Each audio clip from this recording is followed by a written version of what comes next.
Hello everyone, सो कैसे हो आप सब। आई होप आप सब बहुत ही अच्छे होंगे एंड आपका जो पढ़ाई है वो बहुत ही अच्छे तरीके से चल रहा होगा। सो आज इस वीडियो में हम लोग सीएमए इंटर जून 25 फाइनेंशियल अकाउंटिंग पेपर का डिटेल डिस्कशन करने वाले हैं। हमने अभी एक एक्सपेक्टेड सॉल्यूशन ड्राफ्ट कर रखा है, इंस्टीट्यूट का सॉल्यूशन अभी तक आया नहीं है। जैसे ही आ जाएगा, एक दो जगह एम्बिग्विटी है, अगर रिजॉल्व हो गया उसके बाद तो हम लोग क्या करेंगे, उसमें भी एक छोटा सा डिस्कशन है कर लेंगे 10-15 मिनट का। ठीक है, हम लोग तब तक आप इस सॉल्यूशन को रेफर कर सकते हो। ये जो पूरा पीडीएफ है ये मैंने टेलीग्राम पे शेयर कर रखा है, डिस्क्रिप्शन में लिंक दिया हुआ, आप वहां से ले सकते हो। तो अगर आपको ऐसा लग रहा है अभी भी ना कि हमारा जून 25 थोड़ा सा उतना अच्छा नहीं गया एग्जाम, ठीक है, या फिर अभी भी लग रहा है कि बहुत ज्यादा ही मतलब होता है ना, थोड़ा सा कंफ्यूजन आ रहा है, प्रैक्टिस सही से नहीं हो पा रहा है ना, दिसंबर 25 में आपको भी एग्जाम देना है, तो आप हमारा फास्ट ट्रैक बैच, जहाँ पर फाइनेंशियल अकाउंटिंग का फास्ट ट्रैक 80 आवर्स में कवर किया गया है और कॉर्पोरेट अकाउंटिंग का फास्ट ट्रैक 60 आवर्स में कवर किया गया है, आप इनको अवेल कर सकते हो। आपका बहुत ही ज़्यादा टाइम भी सेव होगा और पूरा प्रैक्टिस भी आपका इसी से अच्छे से हो जाएगा। डिस्क्रिप्शन में मैंने लिंक दे रखा है, वेबसाइट में आप जहाँ से परचेज इसको आप कर सकते हो। अगर कोई डाउट आ रहा है, जो दिया हुआ नंबर है यहाँ पर, आप उस पर व्हाट्सअप या कॉल आप कर सकते हो, तो आपको और भी जानकारी कुछ चाहिए तो वहाँ से मिल जाएगा, है ना। चलो आज हम लोग डिस्कस करना स्टार्ट करते हैं। हम लोग पेपर है यहाँ पर अब। तो हमारा जैसे नॉर्मल रहता है 30 मार्क का एमसीक्यूज, तो 15 एमसीक्यूज था 2 मार्क्स का करके, और फिर सेक्शन बी हमारा वहाँ से क्वेश्चन स्टार्ट होगा और भी, है ना। तो यहाँ पर बस हम लोग को आंसर सेलेक्ट करना है, यहाँ पर कोई भी रीजन अपने को देना नहीं, करेक्ट ऑप्शन जो रहेगा हम लोग को सेलेक्ट करना है। Which of the following statement is correct? Financial accounts of an enterprise are treated as evidence in the court of law। तो देखो ये सही है, यहाँ पर ऐसा हो सकता है अगर हमारा जो फाइनेंशियल स्टेटमेंट है वो सही तरीके से बनाया हुआ है तो उसको हम लोग एज एन एविडेंस हम लोग पेश कर सकते हैं कोर्ट ऑफ लॉ में। ये तो सही है, आगे बढ़ते पहले क्या लिखा। Financial statements prepared by two different accountant will always show identical result। Identical मतलब सिमिलर रिजल्ट्स आता है क्या? नहीं सर, नहीं आता है, क्योंकि जब हम लोग अकाउंटिंग करते हैं तो बहुत सारा हमारा वहाँ पर एजम्पशंस भी रहता है ना। अकाउंटिंग एस्टिमेट्स हम लोग जो लेते हैं वो हो सकता है डिफरेंट डिफरेंट हो, दो मैनेजमेंट का दो अकाउंटेंट का, तो ऐसे केस में हमारा रिजल्ट जो आइडेंटिकल नहीं आएगा, है ना। Financial statements need not take into consideration, यानी स्टेटरी रिक्वायरमेंट्स, ऐसा बात नहीं है, हम लोग को स्टेटरी रिक्वायरमेंट्स को फॉलो करके हम लोग को बनाना होता है statements. Only credit transaction are record in the books of account, नहीं, हम लोग को दोनों ही रिकॉर्ड करना होता है, चाहे वो क्रेडिट हो या फिर वो कैश हो। तो हमारा यहाँ पर ए है ऑप्शन सही। When the closing stock is shown in the trial balance, then at the end of the accounting year, closing entry for it will be required। एक बात समझो, कोई भी आइटम अगर बैलेंस हम लोग को ट्रायल बैलेंस में अगर दिया हुआ है ना, तो उसका जो पोस्टिंग होता है फाइनेंशियल स्टेटमेंट बनाते वक्त वो एज पर इट्स नेचर होता है। और क्लोजिंग स्टॉक का जो नेचर है वो होता है एसेट्स, तो इसको डायरेक्ट हम लोगों को बैलेंस शीट में शो करना है ना। इसका कोई भी एंट्री रिक्वायर्ड नहीं है। हाँ, अगर नॉर्मल आपको एडजस्टमेंट में दिया तो हम लोग क्या करते हैं, हम लोग बोलते हैं क्लोजिंग स्टॉक को डेबिट करके ट्रेडिंग को क्रेडिट करेंगे हम लोग, और फिर क्लोजिंग स्टॉक का जो पोर्शन उसको हम लोग दिखाते हैं यहाँ पर बैलेंस शीट में as a current asset. But यहाँ पर ऐसा रिक्वायरमेंट नहीं है, क्योंकि हमारे पास ऑलरेडी ट्रायल बैलेंस में मेंशन किया हुआ है, मतलब पता है क्या है, परचेज से एडजस्ट कर दिया गया होगा, तो एंट्री कोई रिक्वायर्ड नहीं है। सीधे आप कहाँ दिखाओ इसको, आप सीधे दिखाओ आप इसको बैलेंस शीट में, तो नो एंट्री रिक्वायर्ड है, entry not required. Instead, which of the following transactions can be classified as foreign currency transactions? ठीक है, देखते हैं क्या बोलते हैं। बाइंग और सेलिंग द गुड्स और सर्विसेज प्राइस्ड इन फॉरेन करेंसी, सही बात है, ये हमारा फॉरेन करेंसी ट्रांजेक्शन में आएगा। लेंडिंग और borrowing when the amount are denominated in a foreign currency, ये भी आएगा। एक्विजिशंस और disposition of fixed asset denominated in foreign currency, तो हमारा ऑल ऑफ द अबव तीनों ही आंसर यहाँ पर सही है। ठीक है, आगे बढ़ते हैं। नेक्स्ट क्या बोल रहा है, Which of the following is not an accounting convention? देखो अकाउंटिंग कन्वेंशन यहाँ पर बिजनेस एंटिटी हमारा अकाउंटिंग कन्वेंशन नहीं है। डिस्क्लोजर, कंजर्वेटिज्म, मटेरियलिटी और एक होता है हमारा कंसिस्टेंसी, ये सब हमारा अकाउंटिंग कन्वेंशन के अंडर आता है, बट बिजनेस एंटिटी हमारा अकाउंटिंग कन्वेंशन के अंडर नहीं आता है। ठीक है। और देखो मैंने आपको एमसीक्यू मेथड नहीं बता रखा, जब भी ऐसा कोई न्यूमेरिकल अगर एमसीक्यू है, सबसे पहले आपको क्या चेक करना चाहिए, क्या क्वेश्चन पूछ रहा है, ताकि हमारा टाइम जो है सेव होगा वहाँ पे। ठीक है। क्या पूछा देखो यहाँ पर, the amount of such provision to be shown in balance sheet. अच्छा, मतलब यहाँ पर प्रोविजन का अमाउंट बैलेंस शीट में कितना दिखेगा, मतलब क्लोजिंग प्रोविजन कितना, ये हम लोग से पूछ रहा है। ठीक है, अब पढ़ते हैं। Following information is given in the trial balance of Rupert Races as on 31 March 2025। Bad debt हो रखा है 12,200। Provision for bad and doubtful debt हमारे पास 7,500 का बैलेंस था। डेटस 2 लाख है। If further bad debt is 1800, तो यहाँ पर 1800 रुपया और गया, कितना बचा यारा, 1,98,200। ठीक है ना। उसका क्या बोलते हैं, एंड रूपर dresses makes the provision for bad and doubtful debt कितना 5% डेट, तो बात खत्म ना, यही तो हुआ क्लोजिंग प्रोविजन इंटू 5%, 9910। बाकी पूरा पढ़ने को रिक्वायरमेंट अपने को है ही नहीं, है ना। तो इसलिए क्या होता है, अगर आप पहले ही क्वेश्चन पढ़ लेते हो ना, तो आपका फिर जो एमसीक्यू का पढ़ने का नजरिया है वो थोड़ा चेंज हो जाता है ना, वरना अपना टाइम बर्बाद होता है फालतू का। यहाँ पे क्या पूछा हम लोगों से, capital at the beginning of the year कितना था, ठीक है। तो कैपिटल एंड में कितना हमारे पास 80, इंट्रोड्यूस हम लोग कितना किए हैं इस साल 60, ड्रॉइंग्स हो चुका है 40, and loss for the year है हमारे पास 1,20,000। अब देखो एक तो शॉर्टकट हम लगा ही सकते हैं, अगर फॉर्मूला नॉर्मली लगाना चाहो तो कैसे हम लोग क्या यहाँ बोलते थे समझो, हम लोग बोलते हैं यहाँ पर क्लोजिंग कैपिटल प्लस ड्रॉइंग्स एक माइनस क्या करते हैं हम लोग यहाँ पर, opening capital minus further capital, ये आ जाता है हमारा प्रॉफिट, जो कि यहाँ पर है लॉस, ठीक है। तो लॉस मतलब 1,20,000। क्लोजिंग कैपिटल कितना हमारे पास, तो क्लोजिंग कैपिटल है 80,000, ड्रॉइंग्स है हमारे पास 40, तो दोनों मिलाया कितना हो गया, मान लो 1,20,000 लिख लिया हम लोग एक साथ। और ओपनिंग कैपिटल तो हम लोग को पता ही नहीं है, वही अपने को निकालना है क्या, यस वही निकालना है। और फर्दर कैपिटल है 60,000 रुपया। तो अगर इसको आप सॉल्व करते हो, ठीक है, तो ये आ जाएगा यहाँ पर 2,40,000 माइनस ओपनिंग कैपिटल, और ये भी 60 अगर आप यहाँ लिखा तो ये प्लस में आएगा, तो ये करके आ जाएगा ओपनिंग कैपिटल का 1,80,000 रुपया, है ना। अब इसको नॉर्मली बताओ और कैसे निकाल सकते हैं, देखो ध्यान से देखो यहाँ पर, ये तो है ही, ठीक है। अब समझो, हमारे पास समझो आप 80,000 रुपया क्लोजिंग में दिख रहा है 40,000 निकालने के बाद, 40,000 निकालने के बाद, ठीक है। तो इसका मतलब 1,20,000 रुपया हमारे पास यहाँ पर बचा टोटल था यहाँ पर, ठीक है।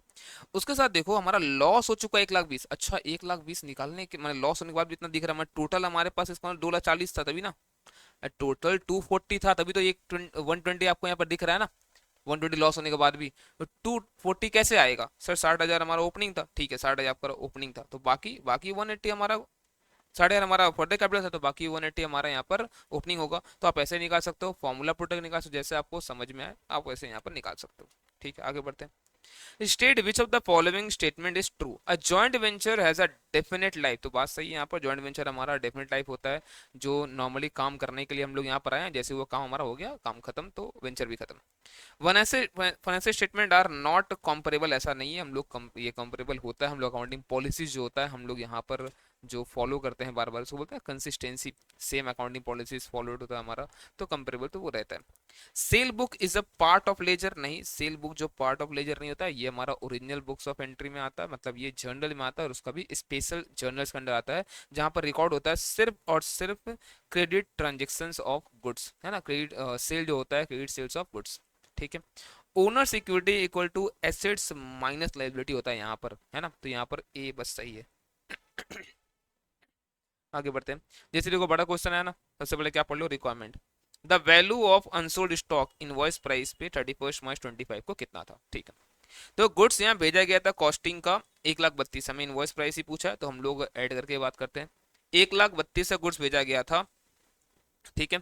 Were consigned by mister Rana of Chennai to his agent mister Dhana in Amritsar at a proforma invoice price of 20% above cost, तो 1,32,000 प्लस 20%, तो ये आ रहा 1,58,400, ठीक है।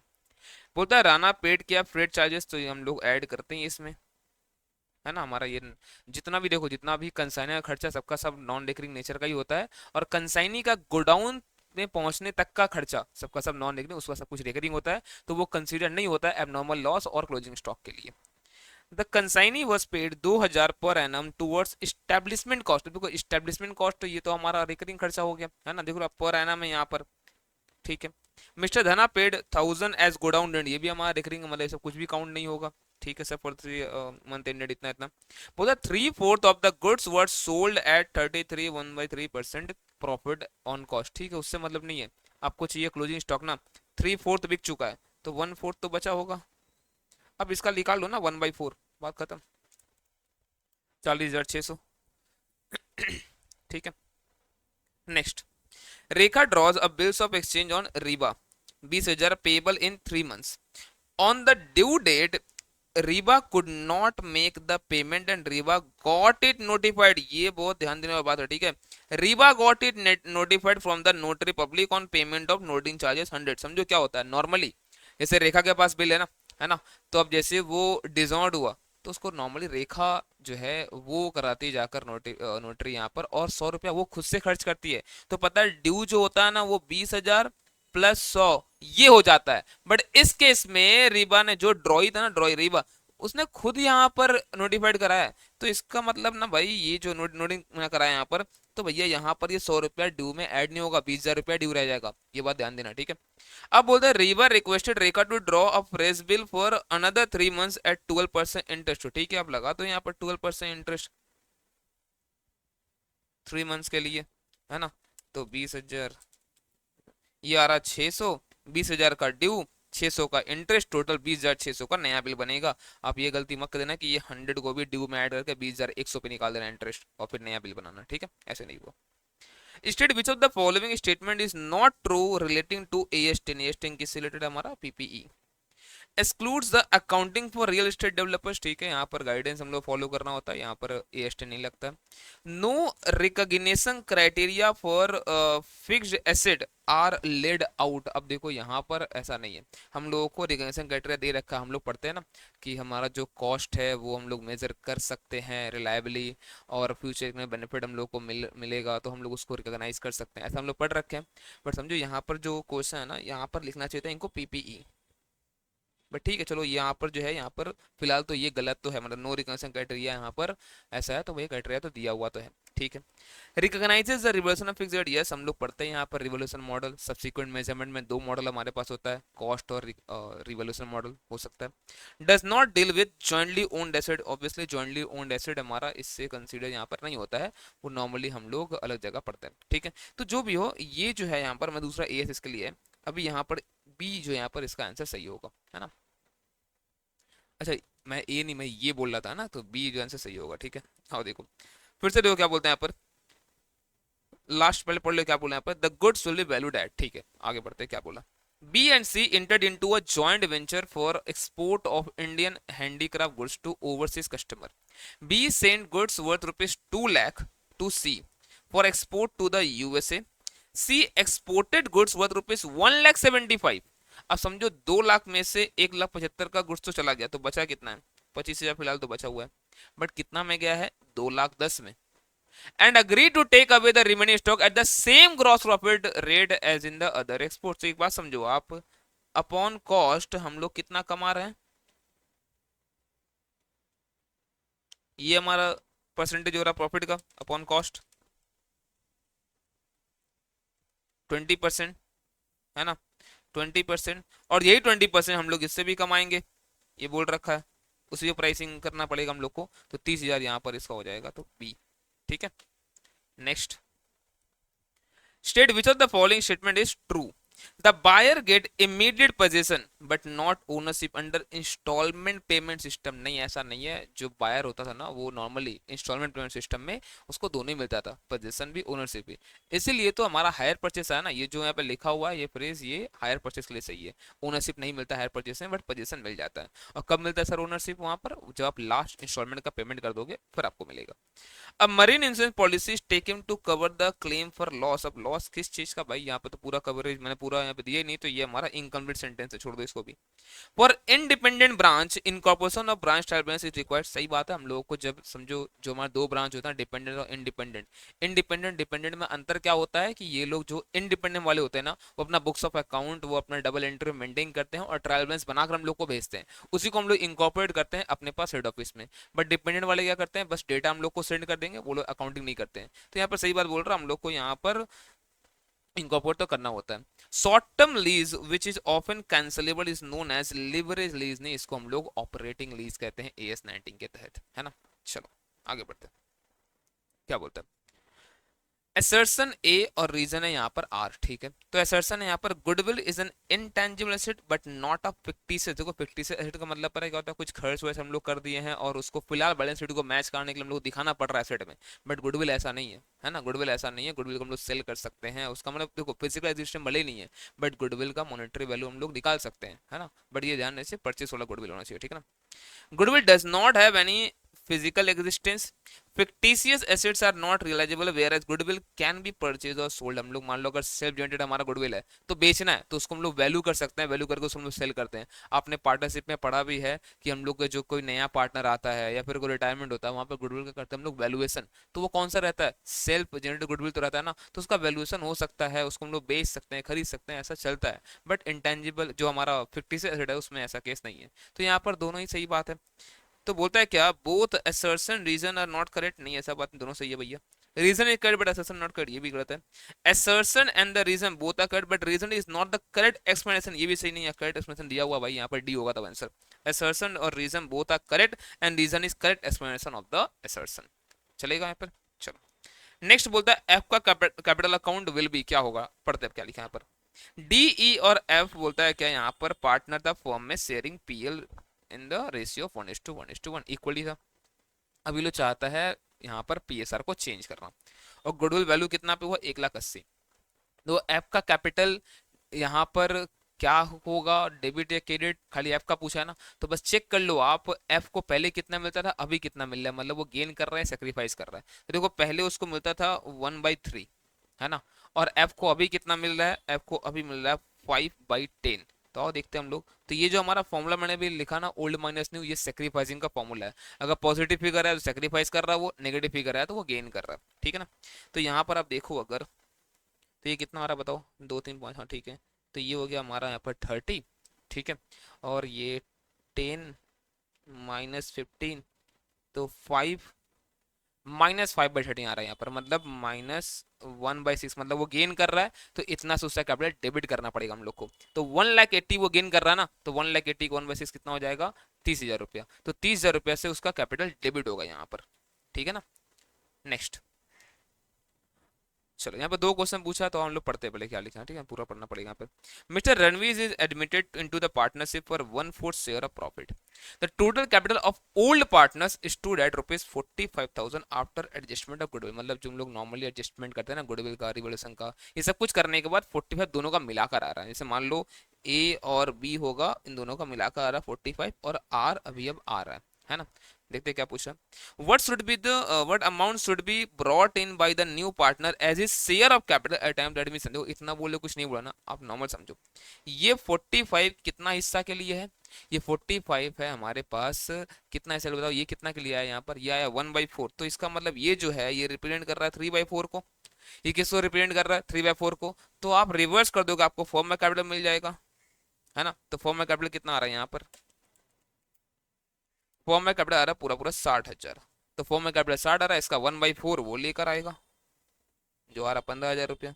तो 15,000 रुपया इसको लाना पड़ेगा। पहला बात तो ये आंसर हो गया पहला वाला। अच्छा और कोई नहीं, मेरा आंसर सही यही वाला होगा, आगे पढ़ते हैं। But if mister Ranveer brings 20,000 as is capital for 1/4 share of profit and the partner decide to adjust their capital in accordance with their PSR, what should be the total capital of the firm। देखो कोई अगर 20,000 रुपया ला रहा 1/4 के लिए तो form में कितना होगा, रिवर्स करो फिर से आप, इंटू 4/1 कर दो ना, ठीक है।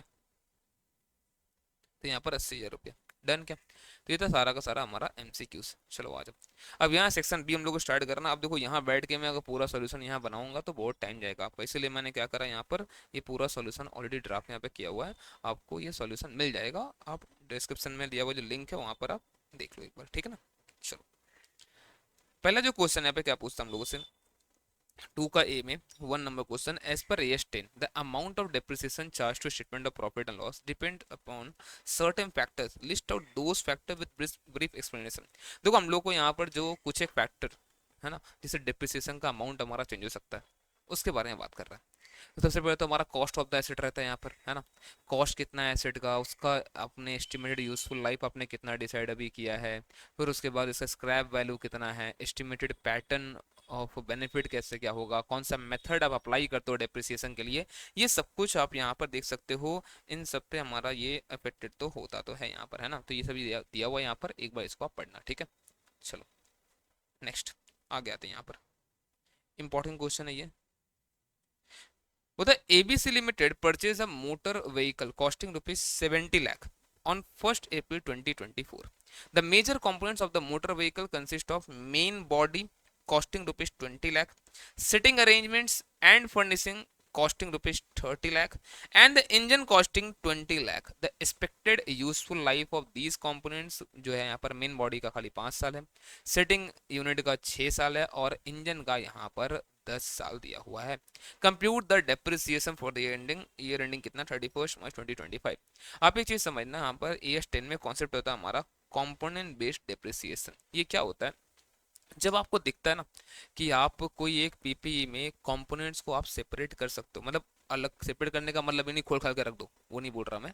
सेपरेबल वो है, मतलब आप अलग अलग कॉस्ट आप यहाँ पर बता पा रहे हो, और सबका ना जो कॉस्ट वो सिग्निफिकेंट यहाँ पर दिख रहा है, मतलब जो जो सिग्निफिकेंट कॉस्ट है, टोटल कॉस्ट में टोटल कॉस्ट हमारे से ध्यान दो 70 लाख रुपए टोटल कॉस्ट था, वहाँ दिख रहा है आपको यहाँ पर जो मेन बॉडी है वो 20 लाख का है, एक सिग्निफिकेंट अमाउंट तो यहाँ पर रख रहा है ये, है ना। फिर सिटिंग अरेंजमेंट देखो आप 30 लाख का है, तो यहाँ पर एक मेजर अमाउंट यहाँ पर इसका होल्ड तो ये लोग करता है, ठीक है, एक सिग्निफिकेंट अमाउंट होल्ड करता है। अगर ऐसा है और इनका लाइफ अगर डिफरेंट डिफरेंट है ना, तो आपको डिफरेंट कंपोनेंट का डिप्रिसिएशन अलग अलग सबका निकालना चाहिए, फिर आपको ऐड कर देना चाहिए। जैसे देखो यहाँ पर क्या होगा, आपको दिख रहा है टोटल 70 लाख का है, इसमें क्या क्या है, एक का 20 लाख है यहाँ पर मेन बॉडी का, फिर 30 लाख है आपका यहाँ पर सिटिंग अरेंजमेंट एंड फर्निशिंग का, और यहाँ पर आपके पास बाकी कितना है 20 लाख है आपके पास इंजन का, ठीक है। और सबका लाइफ आपको अलग अलग बताया हुआ है यहाँ पर। तो पहला जो हमारा मेन बॉडी उसका लाइफ 5 साल है, इसका मतलब 4 लाख रुपए डिप्रिसिएशन हो गया हर साल का यहाँ पर। फिर सेटिंग यूनिट का आपका 6 साल है, डिवाइड बाई 6, यहाँ पर 5 लाख रुपया हो गया, और इंजन का 10 साल, मतलब यहाँ पर ये 2 लाख हो गया। तो 4, 5, 9 और 2, यहाँ पर 11 लाख रुपया हम लोग को डिप्सन चार्ज करना पड़ेगा फर्स्ट ईयर में, मतलब ये जो ईयर है हमारा पहला।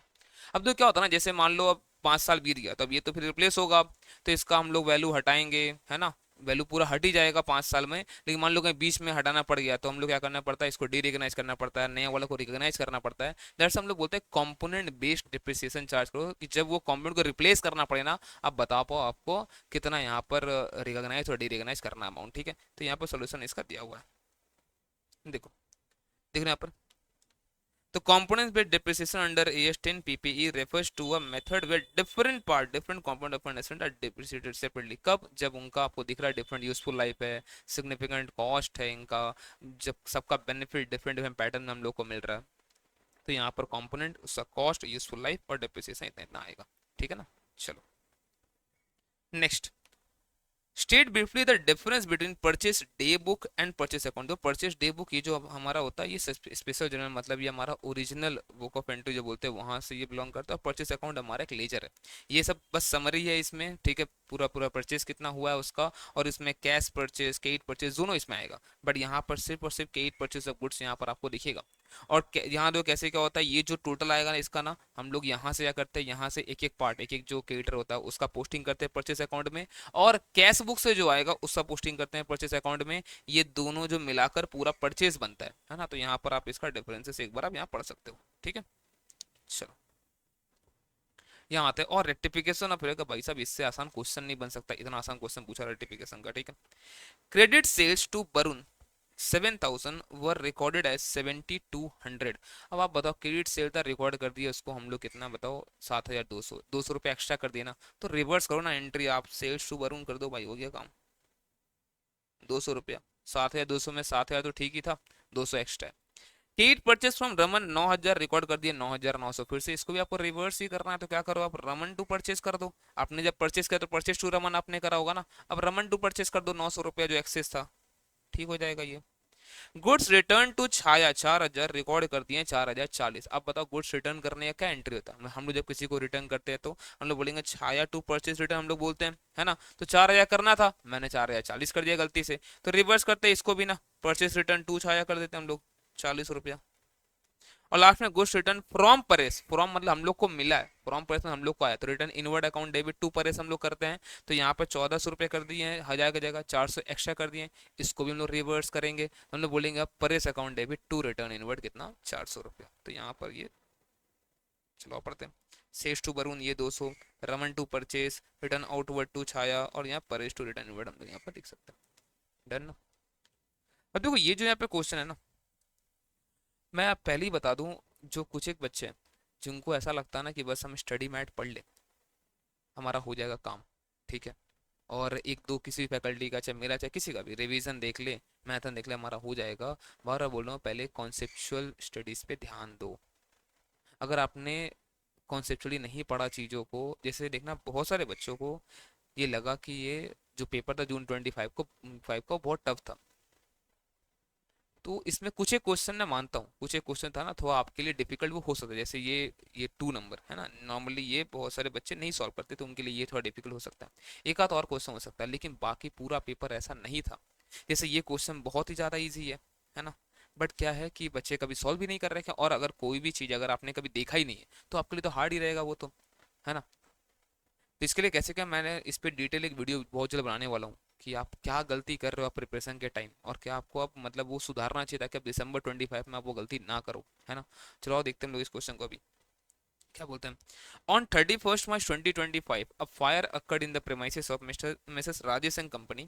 The concern had taken an insurance policy of rupees 1,20,000 subject to average clause from the books of account, or the subject to average clause, but from the books of account the following particulars are available written to the period 1st January to 31st or 30th March 2025। मतलब इस period में देख रहे हम लोग आंग लगा यहाँ पर, तो ये हमारा मेमोरेंडम पीरियड हो जाता है, और अगर लास्ट से कब आना पड़ा ट्रेडिंग जीपी निकालने की तो वो भी हम लोग देख लेंगे। वो the stock as per balance sheet as a 31 December 2024 जो था हमारा वो 1,91,200 था, ठीक है। तो यहाँ पर अगर हम लोग को बनाना है मान लो मेमोरेंडम ट्रेडिंग, तो हम लोग क्या बोलेंगे यहाँ पर, हम लोग हमारे पास ओपनिंग स्टॉक 1,91,200 था, ठीक है। फिर बोलता है परचेज है, लेकिन इसमें इंक्लूड परचेज ऑफ मशीनरी है 60,000 का, तो वो तो काउंट नहीं होता है क्योंकि ये तो हमारा थोड़ी स्टॉक है, ये तो कैपिटल एक्सपेंडिचर है। मशीन हटाओ तो 3,40,000 माइनस 60, यहाँ पर आपको 2,80,000 ही बस दिखाना है, ठीक है। हाँ बट लिख के दिखाएंगे 3,40,000 माइनस 60, ठीक है ना। वेजेस में इंक्लूडेड 6,000 रुपये फॉर इंस्टॉलेशन ऑफ मशीनरी 1,00,000 का, तो आपको ये भी हटाना पड़ेगा क्योंकि इंस्टॉलेशन ऑफ मशीनरी ये भी आपका कैपिटल एक्सपेंडिचर है, तो बस 94 यहाँ पर आएगा, ठीक है सर। बोलता है सेल्स जो है ना यहाँ पर include goods sold on approval basis कितना 99,000, 5,50,000 का टोटल सेल है। अब ध्यान देना ठीक है, यहाँ पर देखो 5,50,000 का टोटल सेल है, ठीक है। अब 5,50,000 का सेल में बोलता है कि हम लोग को अप्रूवल नहीं आया अभी तक in respect of 2/3 of the goods sold on approval, मतलब 99 का 2/3 कितना होता है ये 66, इसका अभी तक अप्रूवल अपने को आया नहीं। क्या होता है ये कॉन्सेप्ट समझो, हम लोग गुड्स सेंड करते हैं अप्रूवल पे, जो कस्टमर है वो क्या करे सब कुछ देखेगा, उसको लगा कि हाँ रखने लायक है तो वो रखेगा, वरना हम लोग को रिटर्न। जनरली ये क्या होता है, हम लोग जब रिटेलर्स हम लोग गुड्स जब सेल करते हैं ना, तो वो लोग क्या करता है अगर नहीं बिका तो उन लोग रिस्क लगता है, तो बोलता है हम 30 दिन महीना भर जो है नॉर्मली महीना भर या 15 दिन रख के देखते हैं सर, अगर नहीं बिका तो वापस कर देंगे, है ना, अगर दिख रहा टेंडेंसी नहीं सेल होने का तो नॉर्मली इसको बस सेल ऑन अप्रूवल। आप समझो अगर अप्रूवल नहीं आया पहला बात तो सेल तो हुआ ही नहीं है पूरा, तो हम लोग बोलते हैं 99 में से 1/3 का अप्रूवल तब आ गया होगा, नहीं बोला तो अप्रूवल आ गया होगा बाकी का।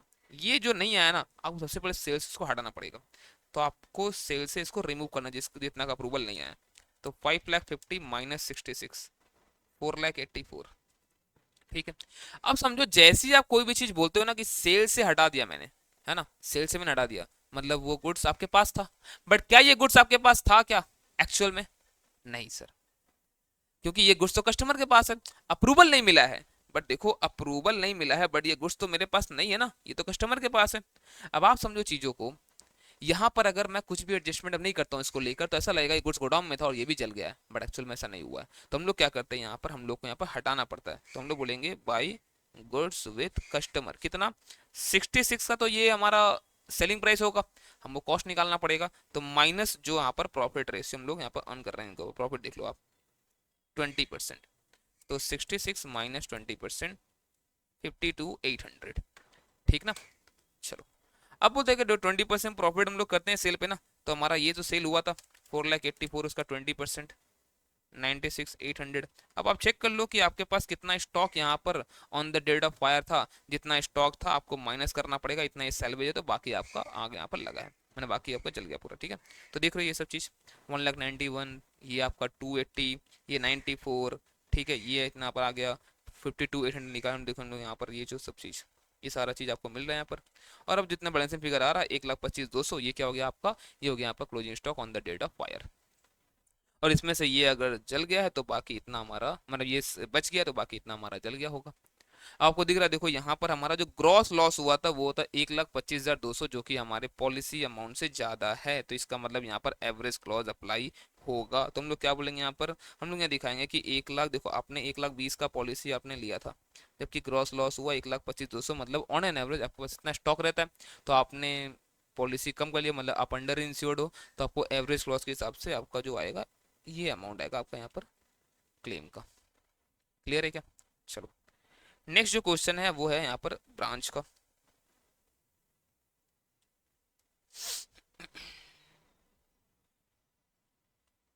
देखो, The Sumon Limited invoices goods to its branch at cost plus 33 1/3%, मतलब इसको नॉर्मली बोलते हैं 1/3, तो ये कॉस्ट पे 1/3 है, तो इनवॉइस पे ये 1/4 हो जाएगा। From the following particulars prepare branch stock account, branch stock adjustment account and branch profit and loss account in the books of head office, ये 3 अकाउंट हम लोग से मांगा है। तो ध्यान रखना, ब्रांच स्टॉक किससे बनेगा, हमारा हमेशा आईपी पे बनेगा। एडजस्टमेंट मतलब क्या, जितना आप लोग लोडिंग चार्ज कर रहे हो कॉस्ट है आईपी पे, वो आपको रिमूव करना है यहाँ पर, फाइनली यहाँ प्रॉफिट लॉस आपका निकल के आएगा। ठीक है, देखते हैं। बोलते stock at the commencement at branch, हमारा ओपनिंग स्टॉक था 3,60,000 रुपया, ये था इनवॉइस प्राइस पे। ठीक है, स्टॉक एट क्लोज जो है हमारा क्लोजिंग स्टॉक, ये बताया 2,88,000 रुपये यहाँ पर है। ठीक है, गुड्स सेंट हुआ है ब्रांच को ड्यूरिंग द ईयर कितना, at invoice price including goods invoice at 48,000 but not it receive by the branch before closing of the year, 24,00,000। तो दिखाएंगे पूरा 24,00,000 हम लोग गुड्स सेंट, और 48,000 दिखा देंगे हम लोग गुड्स इन ट्रांजिट। ठीक है, तो returns of goods to head office हम लोग रिटर्न करते हैं हेड ऑफिस को, तो हम लोग स्टॉक में दिखा देंगे, जितना रिटर्न हुआ 1,20,000 हटा देंगे हम लोग। क्रेडिट सेल हुआ है ब्रांच में 1,20,000 का। इनवॉइस वैल्यू ऑफ गुड्स पिलफर्ड यहाँ पे हुआ 24,000 को, ध्यान रखना है इनवॉइस वैल्यू है, तो इसका हम लोग को जो एक्चुअल जो लॉस होगा वो कॉस्ट पे तो होगा, तो जो एक्चुअल लॉस है वो हमारा पीएल में जाएगा, और जो हमारा लोडिंग वाला पार्ट है वो स्टॉक एडजस्टमेंट में जाएगा, बट पूरा 24,000 हम लोग को स्टॉक अकाउंट में दिखाना पड़ेगा अभी। नेक्स्ट बोलते हैं क्या, नॉर्मल लॉस हुआ है ब्रांच में एट इनवॉइस प्राइस 36,000 रुपये। देखो जो नॉर्मल लॉस हुआ ना, ये हमारा पूरा का पूरा एडजस्ट होगा ब्रांच एडजस्टमेंट में, मतलब जो स्टॉक एडजस्टमेंट होगा उसमें पूरा एडजस्ट होगा, ये इसका 1 रुपया पीएल में हम लोग ट्रांसफर नहीं करने वाले। ठीक है, कैश सेल एट ब्रांच कितना यहाँ पर 21,60,000 रुपया हुआ, तो ये कैश सेल ये हमारा चला जाएगा यहाँ पर ब्रांच स्टॉक में। Suman limited close is books on 31 March, चलो बनाते हैं हम लोग। अब तो जितना भी हमारा यहाँ पर जो ओपनिंग स्टॉक क्लोजिंग स्टॉक पड़े वो दिखा दो आप, ओपनिंग स्टॉक था, और जो क्लोजिंग स्टॉक हमारे पास था वो भी हम लोग को दिखाना है यहाँ पर, और जो इन ट्रांजिट है वो भी दिखाना है। ठीक है, तो और जितना सेंड हुआ था यहाँ पर दिखा देंगे हम लोग to branch, good send to branch. ठीक है ना, अब देखो यहाँ पर क्या होता है, बोलता है कितना हम लोग यहाँ पर वापस कर दिए, ये हम लोग को दिखाना है, जो दोनों सेल हुआ हम लोग वो यहाँ पर दिखा देंगे, कैश सेल और क्रेडिट सेल। ध्यान रहे, अगर ये जो हमारा क्रेडिट सेल है अगर बनाते हम लोग, जैसे नहीं बना रहे ब्रांच लेटर, तो वो वहां पर भी जाता।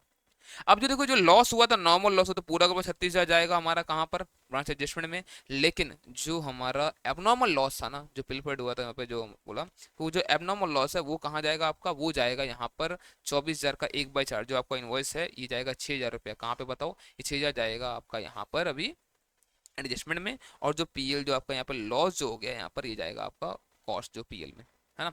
अब क्या हो रहा समझो, यहाँ पर आपका ये मैच करना चाहिए, सब कुछ इनवॉइस प्राइस पे हो रहा था।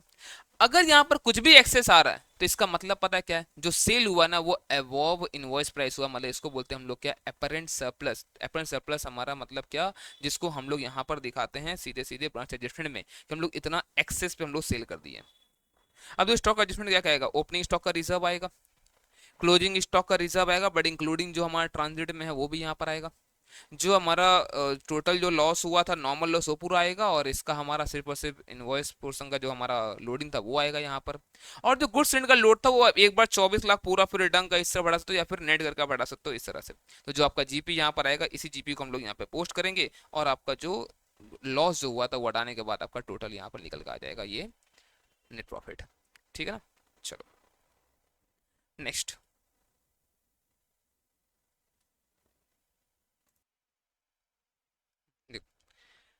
ये जो हमारा यहाँ पर था ये इनकम्प्लीट रिकॉर्ड्स का क्वेश्चन था, सिंगल एंट्री, है ना। आपको दिख रहा होगा इस चैप्टर का इंपॉर्टेंस जब से हमारा न्यू सिलेबस स्टार्ट हुआ है ना। जब जितना भी एग्जाम इसमें अभी तक हुआ है, जून 23, दिसंबर 23, जून 24, दिसंबर 24, जून 25, इन सब में सिंगल एंट्री का एक 14 मार्क का क्वेश्चन कंपलसरी यहाँ पर है। और मैक्सिमम बच्चों का इस चैप्टर में हालत खराब है। रीजन है कि उनका बेस स्ट्रांग नहीं है, जनरल एंट्री सही से नहीं समझ पाते हैं। जनरल एंट्री समझ में नहीं आता है अगर, तो आपको इस चैप्टर में दिक्कत आएगा, ठीक है। और ये जो क्वेश्चन था ना, आप लोग लगा सर कहाँ से दे दिया ये क्वेश्चन आपके ही रिसोर्सेज से है, इंस्टीट्यूट के ही रिसोर्स से है। और ये सेम क्वेश्चन सीए फाउंडेशन ने ही पूछा हुआ है। और जब ये सिलेबस सीए इंटर में था ना, जब ये चैप्टर उन लोगों का वहां पर भी पूछा हुआ है। तो आपने अगर अगर कोई भी जो बच्चा हमसे क्लासेस ले रखा हम लोगों से ऑलरेडी, अगर वो फास्ट ट्रैक बैच है, रेगुलर कोई बैच लिया होगा ना, ये दोनों क्वेश्चन, ये भी क्वेश्चन और ये वाला क्वेश्चन, बाकी तो क्वेश्चन तो है ही, बट ये दोनों क्वेश्चन में ऑलरेडी बुक में था, क्योंकि ये सब पुराना रिसोर्सेज से पूछा हुआ है ना। तो इसलिए मैं बोल रहा हूँ, सिर्फ स्टडी मटेरियल पढ़ के जा रहे हो और क्या करते हो आप, रिसेंटली जो एमटीपी है वो देख लेते हो, आपको लगता है मेरा प्रिपरेशन तो पूरा हो गया है ना। चलो ठीक है। तो चैनल पे अगर नहीं हो ना तो सब्सक्राइब करके रखो, मैं बहुत कुछ बताने वाला हूँ आपको, कि जहाँ से आपका जितना भी गलती आपका हो रहा ना, ये दिसंबर 25 में गलती आप नहीं करोगे। तो चैनल सब्सक्राइब करके रखो अगर आपने अभी तक नहीं किया है तो, ठीक है। तो क्या बोलते हैं, the following information relate to the business of ABC enterprises, prepare a trading and profit and loss account for the year ended 31st of March 2025 and a balance sheet as on that date. Assets and liabilities हमारे पास देख रहे हो यहाँ पर, opening closing सबका balance यहाँ पे दे के रखा है। समझो, देखो कैसे क्या होता है, समझो हम लोग को यहाँ पर ना, आप समझो ट्रायल बैलेंस नहीं मिल रहा है, जो नॉर्मली फाइनल अकाउंट में का ट्रायल बैलेंस मिलता है उससे हम लोग को बनाना होता है फाइनेंशियल स्टेटमेंट्स, है ना, trading PL balance sheet. But यहाँ पर ऐसा नहीं है, ट्रायल बैलेंस हम लोग को यहाँ पर नहीं मिलता है। तो आप समझो जो आपके पास रॉ इन्फॉर्मेशन यहाँ पर दिया हुआ है, जो आपका समझो जर्नल एंट्री के थ्रू आपको यहाँ पूरा पूरा बनाना है फाइनेंशियल स्टेटमेंट, आपको बस ये ध्यान में रखना है। तो जब फाइनेंशियल स्टेटमेंट जब बनाओगे आप, है ना, ट्रेडिंग पीएल में जो मेन डेटा है तो वो क्या क्या रहेगा, ट्रेडिंग में आपका ओपनिंग स्टॉक, क्लोजिंग स्टॉक, उसका डेटा आपको हमेशा दिया रहेगा, मैक्सिमम टाइम आपको वो दिया रहेगा। परचेज सेल आता है, कैश परचेज आपको कैश बुक से मिल जाएगा, क्रेडिट परचेज आपको क्रेडिटर अकाउंट बनाकर मिल जाएगा। क्रेडिट सेल का अगर बात करो डेटर से मिल जाएगा आपको, कैश सेल का बात करो तो आपको कैश बुक से मिल जाएगा। बाकी जो खर्चा हुआ वो आपको कैश बुक से आपको दिख ही जाएगा, जितना खर्चा हुआ, जो पेमेंट नहीं किया, आउटस्टैंडिंग का इन्फॉर्मेशन आपको दिया हुआ रहेगा। तो बहुत बार क्या होता है, हमारे पास ओपनिंग कैपिटल नहीं होता है, तो हम लोग क्या करते हैं, लास्ट ईयर का बनाते हैं बैलेंस शीट, उससे हम लोग को ओपनिंग कैपिटल भी मिल जाता है। तो इस तरह से प्रोसेस करना होता है। और मैं बहुत जल्द ना सिंगल एंट्री के क्वेश्चन कैसे हम लोग हैंडल कर सकते हैं अच्छे से, और टाइम हमारा बच सकता है, इससे वीडियो में बहुत जल्द डालने वाला हूँ, ठीक है। अभी तो देखो अभी क्या बोलते हैं पर, मतलब फर्नीचर हमारे पास पहले 60 था, अब 63,500, मतलब कुछ परचेस वगैरह तो हुआ होगा पक्का, है ना। स्टॉक ओपनिंग क्लोजिंग आपको यहाँ पे दे ही दिया गया है, तो ये कहाँ कहाँ जाएगा, देखो एक तो ओपनिंग क्लोजिंग स्टॉक दोनों दिखाना है ट्रेडिंग में हम लोग को। इस साल का बैलेंस शीट बनेगा तो क्लोजिंग स्टॉक हमारा यहाँ पर जाएगा 70, और अगर लास्ट ईयर का बैलेंस शीट बनाना पड़ गया, कैपिटल अगर मिसिंग हुआ, तो ये वहां पर जाएगा 80,000 रुपया। सन्ड्री डेटर हमारा यहाँ पर ओपनिंग तो दे के रखा, क्लोजिंग हम लोग को नहीं पता, ठीक, हम लोग निकाल लेंगे, हम लोग डेटर अकाउंट बनाएंगे, ओपनिंग बैलेंस दिखा देंगे, और जो हमारा लास्ट ईयर का बैलेंस शीट है वहां दिखा देंगे एक साथ। सन्ड्री क्रिएटर, इससे अकाउंट भी हम लोग बनाएंगे, ठीक है, और साथ ही साथ हम लोग क्या करेंगे, ओपनिंग क्लोजिंग बैलेंस शीट में दिखाएंगे। प्रीपेड एक्सपेंस, आउटस्टैंडिंग एक्सपेंस दिख रहा ना, अगर ऐसे है तो अच्छा रहता है, क्या पता आप इनका अकाउंट ही बना लो या फिर एलडीएस कर सकते हो, आंसर दोनों में सेम आएगा, मैं बता दूंगा मैं अभी। तो देखो यहाँ पर अकाउंट ही बना सकते हैं हम लोग, और साथ ही साथ हम लोग को यहाँ पर एसेट लायबिलिटी लास्ट ईयर का बैलेंस शीट और इस ईयर का बैलेंस शीट दोनों में दिखाना है। और हम लोग cash in hand and bank balance ये भी हम लोग को दे रखा है, दोनों बैलेंस शीट में दिखेगा। साथ ही साथ कैश बुक में हमारा ओपनिंग क्लोजिंग बैलेंस हम लोग को यहाँ पर मिल गया, ये भी जाएगा। ओके सर, अब देखो कैश ट्रांजेक्शन डिविडेंड क्या क्या दे रखा है। कलेक्शन हुआ डेटर से आफ्टर अलाउिंग डिस्काउंट ऑफ 15,000 रुपये अमाउंटेड टू 585, मतलब डिस्काउंट अलाउड 15 और 5,85,000 का कलेक्शन। अब समझो कैसे क्या होगा, ध्यान देना यहाँ पर। डेटर अकाउंट में पूरा 6 लाख घटेगा, by discount allowed 15, by collection जो हुआ बाई बैंक यहाँ पर 5,85,000। इसके बाद ये 5,85,000 जाएगा कैश बुक में, और ये जाएगा हमारा पीएल में डिस्काउंट अलाउड। आपको इस तरह से एक एक एंट्री के बारे में बात करना होगा। चलो मैं दिखाता हूँ आपको यहाँ पर, ठीक है। सबसे पहले तो क्या क्या अभी तक जो हो गया उसके बारे में बात करता हूँ मैं। ओपनिंग क्लोजिंग इन्वेंट्री हम लोग दिखा दिए, है ना, और ये हम लोग का बैलेंस शीट में भी जाएगा। तो आप देखो यहाँ पर जो हमारा इस साल का बैलेंस शीट है उसमें हमारा क्लोजिंग इन्वेंट्री जाएगा ये 70, और अगर लास्ट ईयर का बैलेंस शीट हम लोग को बनाना पड़ा कैपिटल निकालने के लिए, तो हम लोग को वो भी लिखाना पड़ेगा यहाँ पर, कितना बताओ, यहाँ बताना पड़ेगा हम लोग को, ये होगा 1,424, ये होगा यहाँ पर 80,000 रुपया, ठीक है। ये 150 वगैरह मैं ठीक करके भेज दूंगा, ठीक है ना। चलो नेक्स्ट, उसके बाद क्या दिखाया था हम लोग को, फर्नीचर के बारे में बताया था। तो फर्नीचर देखो हमारे पास WDB था, ओपनिंग का 60 ही था, तो वो लिखना पड़ेगा फिलहाल हम लोग को, और यहाँ फर्नीचर 60 था, ये हम लोग दिखा देंगे। क्रेडिटर का बैलेंस जो हम लोग को दे के रखा था वो दिखा देंगे हम लोग, ठीक है। क्रेडिटर का बैलेंस भी देखा था, आउटस्टैंडिंग एक्सपेंस और प्रीपेड एक्सपेंस और बैंक बैलेंस दे रखा था हम लोग को। तो इन सबसे हमारा ओपनिंग कैपिटल मिल गया, और यही ओपनिंग कैपिटल हम लोग क्या करेंगे, हम लोग यहाँ पर पुट कर देंगे। फिलहाल तो हमारे पास इस समय क्रेडिटर का बैलेंस, आउटस्टैंडिंग एक्सपेंस का बैलेंस, ठीक है, और साथ ही साथ यहाँ पर प्रीपेड एक्सपेंस और ये cash in hand credit bank का बैलेंस देकर रखा था। यहाँ तक तो हमारे पास जो बैलेंसेस बताया था उसका था इन्फॉर्मेशन। अब जो पहला जो एंट्री हुआ है ना, जो कलेक्शन हुआ हमारे पास, उसमें जो क्या होगा, हम लोग जाएंगे डेटस अकाउंट में। डेटस में दिखाएंगे कि हम लोग को देखो इतना पैसा मिल गया 5,85,000 और डिस्काउंट हम लोग इतना दिए। तो हम लोग क्या करें, कैश बुक बनाएंगे। कैश बुक में जाएगा ये 5,85,000, इसने बैलेंस हमारा दिखाया वो ओपनिंग क्लोजिंग का, ठीक है। और उसके बाद क्या करेंगे बताओ, हम लोग यहाँ पर हम लोग पीएल में जाएंगे और पीएल में दिखाएंगे हम लोग यहाँ पर डिस्काउंट अलाउड। बोलो क्लियर है क्या? ठीक है सर, आगे बढ़ते और the collection on discounting bills of exchange after deduction of discount कितना 1250 and bank total by bank total इतना। मतलब देखो हमारे पास बिल आया होगा, है ना, बिल आया होगा, उसको हमने डिस्काउंट कराया बैंक से। कितना डिस्काउंटिंग कराया बैंक से, तो देखो मिला है 61,250 और 1,250 चार्जेस कटा है। मतलब टोटल बोल दूं क्या मैं, 62,500 का बिल रहा होगा। टोटल 62,500 का बिल रहा होगा, हाँ सर रहा होगा इतना का बिल। तो ठीक है, जो देखो जो आपको डिस्काउंट मतलब डिस्काउंट चार्ज जो लग गया वो आप यहाँ दिखाना आपको, ठीक है। इसके साथ साथ जो आपको यहाँ पर पैसा मिला है वो आपका कैश बुक में जाएगा यहाँ पर 61,250। और अगर आपको यहाँ पे बिल अकाउंट यहाँ बनाना पड़ रहा है तो बिल अकाउंट में आप क्या दिखाओगे यहाँ पर कि हमारे पास से देखो इतना कलेक्शन हो गया और इतना ये डिस्काउंटिंग, तो इतना का बिल निकल चुका है यहाँ से, ठीक है सर। आगे बढ़ते हैं।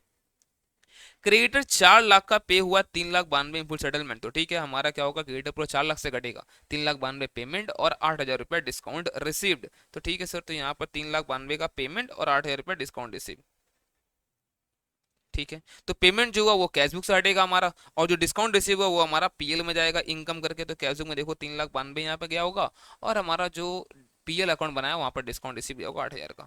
तो इस सब्जेक्ट को आपको हर एक पोस्टिंग को करना पड़ेगा।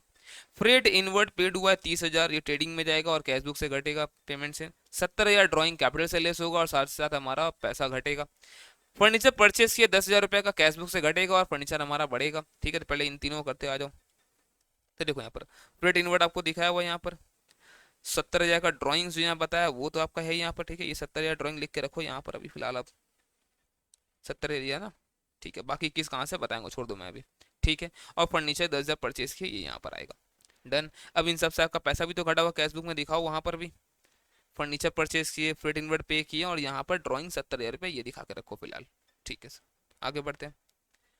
वो the investment carrying annual interest rate कितना 6% वर परचेज एट ₹95। 200 शेयर लिए थे, फेस वैल्यू 100 का, मतलब 20,000 का फेस वैल्यू था हमारा, 95 में खरीदे करके, मतलब 200 इंटू 95, 19,000 रुपया खरीद लिए थे। तो पहला बात तो हमारा इन्वेस्टमेंट हो गया यहाँ पर 19,000 का, पहले आप वो दिखा दो, ठीक है। तो इन्वेस्टमेंट आपका 19,000 हो गया, यहाँ पर बैंक से पैसा आपका कटेगा 19,000 रुपया, और आपका एसेट दिखेगा 19,000 रुपये इस साल के बैलेंस शीट में। हम लोग इस साल परचेस किया, लास्ट ईयर था नहीं है ना, ये हम लोग दिखा दिए। आप समझो ये क्या बोलता है कि ये लिए तो हम लोग 1 अक्टूबर 24 को और उस दिन पेमेंट हम लोग कर दिए थे। तो आप समझो 1 अक्टूबर 24 को अगर आपने लिया था, है ना, तो हमेशा फेस वैल्यू पे मिलता है आपको इंटरेस्ट 20,000 का 6% इंटू 1 अक्टूबर लिया तो 6/12, ये कितना आ रहा है, ये आ रहा है यहाँ पर 600 रुपया। अगर इंटरेस्ट मिला तो बढ़िया, नहीं मिला तो बोल देंगे अक्रूड है, यहाँ पर कहीं नहीं बताया कि इंटरेस्ट मिला है, आगे भी पढ़ लिया नहीं मिला है। तो हम लोग क्या करेंगे, हम लोग यहाँ पर इंटरेस्ट अक्रूड दिखा देंगे 600 रुपया, और इनकम हम लोग को दिखाना है पीएल में ये 600 रुपया, डन क्या। चलो next, expenses including salary payment हुआ एक्सपेंस का 95 और मिसलेनियस रिसिप्ट हुआ है 5,000 रुपये। जो पेमेंट हुआ वो हम लोगों को यहाँ पर देखो दिखाना पड़ेगा कितना हमारा यहाँ पर पेमेंट हुआ है। कैश बुक में आ जाओ आप, इतना पेमेंट हुआ, रिसिप्ट हुआ ये 5,000 रुपया। अब देखो हम लोग एक्सपेंस अकाउंट बना रहे होंगे, ठीक है। जो हम लोग एक्सपेंस अकाउंट बनाएंगे पता है कैसे क्या बनेगा, ध्यान से देखना यहाँ पर। जो हमारा प्रीपेड एक्सपेंस है वो हमारा एसेट है ना, जो प्रीपेड एक्सपेंस है वो हमारा एसेट है। तो ओपनिंग बैलेंस होगा टू बैलेंस बीडी 6,000 और ये 7,000 रुपया आपका क्लोजिंग बैलेंस, तो ये 6,000 और ये 7,000, ठीक है। जो आउटस्टैंडिंग हुआ हमारा लाइबिलिटी है, तो ये 20,000 और 18, तो 20 हमारा ओपनिंग था और 18 हमारा क्लोजिंग है। अब बताओ पेमेंट कितना हुआ है, तो expense account debit to bank 55,000 sorry 95,000 rupees.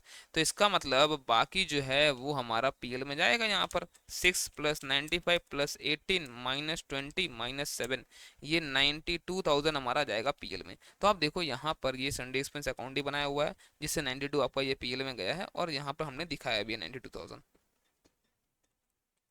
ठीक ना। चलो नेक्स्ट एडिशन टू क्या क्या बताया यहाँ पर, बोलता बिल ड्रॉ हुआ था 1 लाख का, तो डेटर से हमारा घटेगा, क्या एंट्री होगा यहाँ पर BR टू डेटर और BR में जाएगा, जिसमें से 20,000 रुपये इंडोस किए थे क्रिएटर को, तो हम लोग क्रिएटर को इंडोस करने की एंट्री करते हैं, creditor account debit to BR, creditor भी घटेगा हमारा, BR भी घटेगा। एंड बोलता है इंडोर्समेंट जो हुआ था ना बिल, उसमें 4,000 रुपये डिसऑर्ड हो गया। देखो अगर ऑनर्ड हो जाता तो हमको कुछ लेना देना नहीं था, लेकिन डिसऑर्ड हुआ तो क्रिएटर पैसा हमसे मांगेगा। हम किससे मांगेंगे पैसा? डेटर से। बिल का कोई काम नहीं बीच में। यहाँ पर क्रिएटर हमसे पैसा मांगेगा तो टू क्रिएटर, और हम डेटर से पैसा मांगे तो टू, यहाँ पर डेटर अकाउंट डेबिट कितना 4,000 रुपया। तो इसका कहाँ कहाँ बताओ एंट्री होगा? सबसे पहले आप बिल ड्रॉ करोगे है ना, तो डेटर से घटेगा यहाँ पर 1 लाख रुपया, और बिल में दिखाना आपको वहां पर 1 लाख रुपया। सबसे पहले तो ये हो जाएगा है ना, और बिल में दिखाना आपको यहाँ पर 1 लाख रुपया। उसको आपने इंडोर से क्रिएटर को तो बाई क्रिएटर 20,000 रुपया, और यही 20,000 रुपया आपका क्रिएटर अकाउंट में भी आपको दिखाना पड़ेगा कि आपको मिल गया है यहाँ पर। ठीक है, बट जैसे ही ये हमारा डिसऑर्ड हुआ क्रिएटर हमारा बढ़ जाएगा 4,000 से, डेटर भी बढ़ जाएगा हमारा 4,000 से, तो डेटर हमारा यहाँ देखो यहाँ पर क्रिएटर बढ़ा 4,000 से और डेटर भी यहाँ पर बढ़ेगा 4,000 से। बोलो क्लियर है क्या? डन। Yes sir. चलो आगे बढ़ते और ये तो हो गया। Goods worth ₹9,000 used as advertising material, तो हमारा गुड्स यूज हुआ। ठीक है, आप परचेज जो अमाउंट आएगा उससे लेस कर देना, और एडवर्टीजमेंट आपको यहाँ दिखाना है पीएल में, यहाँ पर खर्चा एक 9,000 का, हाँ जो परचेज आएगा उसमें से लेस कर देंगे हम लोग। नेक्स्ट ग्रॉस प्रॉफिट जो बोलता है ऑलवेज 20% सेल, ठीक है निकाल लेंगे इसको हम लोग। बोलता है कैश बुक जो में डिफरेंस अगर दिखा ना तो आइदर ड्राइंग और कैपिटल होगा यहाँ पर, तो इसका मतलब अगर कैश बुक में डिफरेंस आ रहा है ना, क्रेडिट साइड तो ड्राइंग, डेबिट साइड तो यहाँ पर कैपिटल है ना, एडिशनल कैपिटल। तो देखो यही जो यहाँ पर ना डिफरेंस आ रहा था 21,000 रुपये का, जिसकी वजह से ये एडिशनल ड्राइंग हुआ और ये आ गया 91,000 का, और ये ड्राइंग पूरा 91 ऊपर दिखाया हुआ था है ना। ठीक है सर, और लास्ट में क्या बोला है 2% प्रोवाइड करना डाउटफुल डेट को क्लोजिंग डेट। ठीक है, अब बस यहाँ पर सेल निकालना हमारा काम हो जाएगा। अब देखो 20% ऑन सेल यहाँ पे बोलता है प्रॉफिट है, तो 20% ऑन सेल मतलब 1/5 ऑन सेल, मैं बोल दूं क्या 1/4 ऑन कॉस्ट होगा है ना, पीछे आते हम लोग यहाँ पर, तो 25%, तो 25% तो हमारा ऑन कॉस्ट यहाँ पर प्रॉफिट चल रहा है। तो आप पहले कॉस्ट ऑफ गुड्स सोल्ड निकाल लो ना, दो क्रेडिटर अकाउंट से आपको परचेस मिल जाएगा है ना, आपने क्रेडिटर अकाउंट बना रखा है यहाँ पर, इससे मिल जाएगा आपको परचेज, परचेज कितना हुआ है। ठीक है, तो क्रिएटर अकाउंट से आपको मिल गया, देखो परचेज बैलेंस फिगर 4,56,000।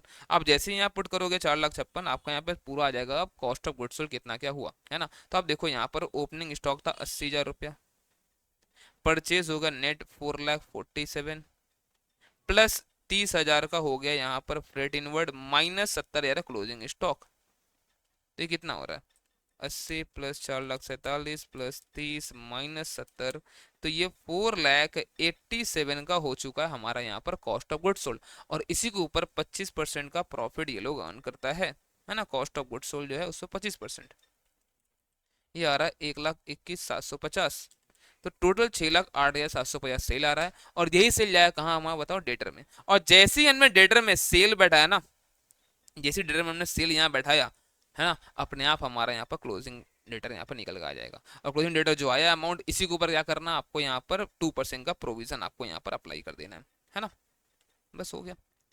अब समझो यहाँ पर बात बताया था हमारे फर्नीचर को, फर्नीचर के बारे में, तो 60,000 का फर्नीचर हमारे पहले था, 10,000 परचेज के 70 होना चाहिए, बोलता 63,500 में डिप्सन हुआ 6,500 रुपया, ये 6,500 डिप्सन हमारा यहाँ पर पीएल में भी गया होगा।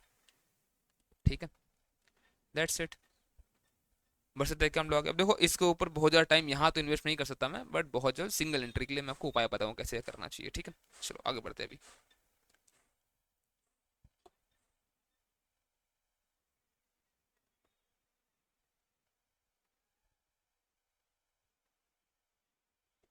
देखो यहाँ पर बोलता A and B are enters are partners in a firm sharing profit and losses in the ratio of 3:2. Their financial position as at 31st March 2025 was as follows. बोलता है लाइबिलिटी हमारा कैपिटल क्रेडिटर है यहाँ पर इतना का, ए और B capital है, कैश इन हैंड डेटर में ऑलरेडी प्रोविजन बनाया हुआ 2,000 का, stock in trade furniture fitting, profit and loss यहाँ पर लॉस है तो पार्ट देंगे ओल्ड पार्टनर ओल्ड कैपिटल में। पता फाइनल इसका पार्टनरशिप का इससे आसान क्वेश्चन नहीं हो सकता जो क्वेश्चन यहाँ पूछ रहा है। ठीक है ना, तो सी यहाँ पर एडमिट हुआ है अंडर द फॉलोइंग टर्म्स, जो न्यू पीएसआर है हमारा एबीसी का वो 532 है, ओल्ड कितना था 3.2 है। तो देखो इन लोगों के बीच ना अब सेम नहीं रहा, तो हम लोग को गेनिंग या सेक्रीफाइसिंग जो भी होगा निकालना पड़ेगा। ठीक है, गुडविल वैल्यू हुआ 16,000 पे। सी जो है अपना हिस्सा लाएगा कैश में, जिसको हाफ बिजनेस में रखेंगे, हाफ निकाल लेंगे हम लोग। तो कितना लेकर आएगा वो 16,000, उसका हिस्सा बनता है 2/10, 3200। उसमें 1600 बिजनेस में रहेगा, 1600 निकाल लेगा ये लोग। ठीक है, निकाल लेने दो। 4,000 रुपया बैड डेड होगा तो राइट ऑफ करना हम लोग को। प्रोविजन फॉर बैड डेड हम लोग को रेस करना है 10% पे। तो आप देखो यहाँ पर टोटल हमारा डेटर था वो तो 46,000 था, 46 में 4,000 बैड डेड हो गया, कितना हो गया 42,000 बच गया ये, है ना। ये बच गया हमारे पास 42,000 रुपया। 42,000 में 10% हम लोगों को रखना है, प्रोविजन मेंटेन करना है। तो 4,200 ऑलरेडी कितना हमारे पास 2,000 है, तो और 2,200 रुपया प्रोविजन नया बनाना पड़ेगा हम लोग को। ठीक है सर। स्टॉक इन ट्रेड को रिवैल्यू करना 28,000 पे, तो स्टॉक इन ट्रेड यहाँ पर है कितना 21,500 है, 6,500 का रिवोल्यूशन प्रॉफिट है यहाँ पर। फंड फिक्सचर एंड फिटिंग्स को घटा के 300 रुपया करना, अभी है कितना, अभी ये 500 है, तो 200 रुपया का रिवोल्यूशन लॉस हो गया यहाँ पर।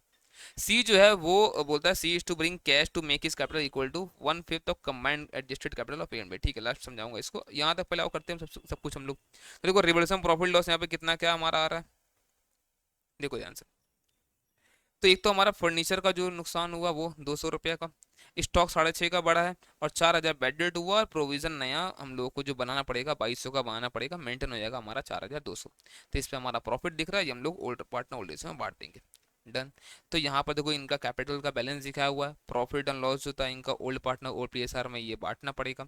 और जो सी है वो लेकर आया है यहाँ पर 2/10 के लिए इतना हिस्सा, जो हमारा 3200 रुपया ना, ये जो लेकर आया है इसको बांट लेगा। कौन बांट लेगा इसको, ए और बी सेक्रीफाइंग रेशियो में बांट लेगा। तो यहाँ पर सेक्रीफाइंग रेशियो 1:1 आ रहा है, यहाँ पर वर्किंग नोट ने बनाया हुआ आप देख सकते हो। ठीक है ना, ये 1:1 यहाँ पर आ रहा है।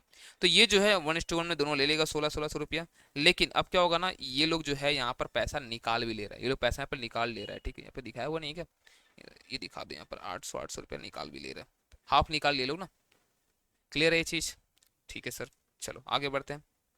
और क्या क्या बताया, देखो यहाँ पर ये हमारा पूरा अब हो गया। डन ना। अब समझो क्या होता है, अब यहाँ पर हम लोगों को देखना है कितना पैसा लेकर आएगा, कौन बताओ, सी। तो बोलता है कंबाइंड एडजस्टेड कैपिटल का मतलब पता है क्या होता है, ए का देख लो आप कितना आ रहा बैलेंस, सब कुछ करने के बाद, सब कुछ करने के बाद का बैलेंस आ रहा 20,060, इसका आ रहा 57,640, दोनों को आप ऐड करो,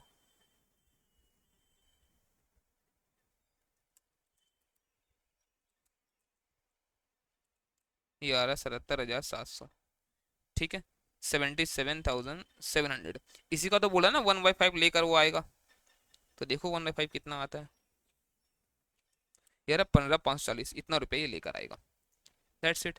अब ये रुपया इतना लेकर आ रहा है, जो लेकर आ रहा है आप यहाँ पर कैश अकाउंट बनाकर दिखा सकते हो। 30,000 हमारे पास ओपनिंग था, है ना, 3,200 रुपया आया, 800 निकाल भी लिया है लोग गुडविल के नाम पे, और बाकी 15,540 यहाँ है, तो ये बैलेंस बचेगा। अब देखो इससे ज़्यादा आसान क्वेश्चन नहीं हो सकता था। ठीक है यहाँ पर, डन ना।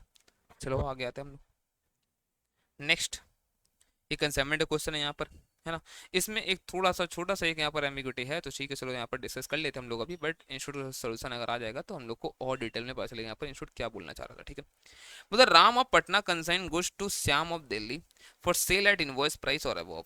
टर्म्स आर कमीशन जो मिलेगा श्याम को मिलेगा 5% on invoice price, 25% on surplus realise. मतलब समझो अगर 100 का गुड्स है, इनवॉइस की 120 पे, और अगर आपने 140 में अगर बेच दिया है ना, तो देखो 120 पे तो 5% आपको मिलेगा ही 6 रुपया। जो आपने एक्सेस में बेचा ना, 120 के जगह 40 में बेचा है, जो 20 रुपया एक्सेस है, उसके ऊपर आपको और दूंगा 25%, मतलब और 5 रुपये, टोटल 11 हो जाएगा यहाँ पर। ठीक है ना। राम ड्रॉ किया bill on Shyam at 90 days after 90 days sight for 80% invoice price as security money. तो जो हमारा इनवॉइस प्राइस होगा उसका 80% सिक्योरिटी मनी के नाम पे यहाँ पर ड्रॉ कर लिया बिल एक। ठीक है, Sam remits the balance proceed after sale deducting commission by sight draft. ठीक है, जो बैलेंस है वो भेज दिया हम लोग को। ठीक है ना, चलो बढ़िया। बता goods costing 20,900 invoiced at 28,400 including freight. Okay, sales वो किया है वो 26,760 किया है।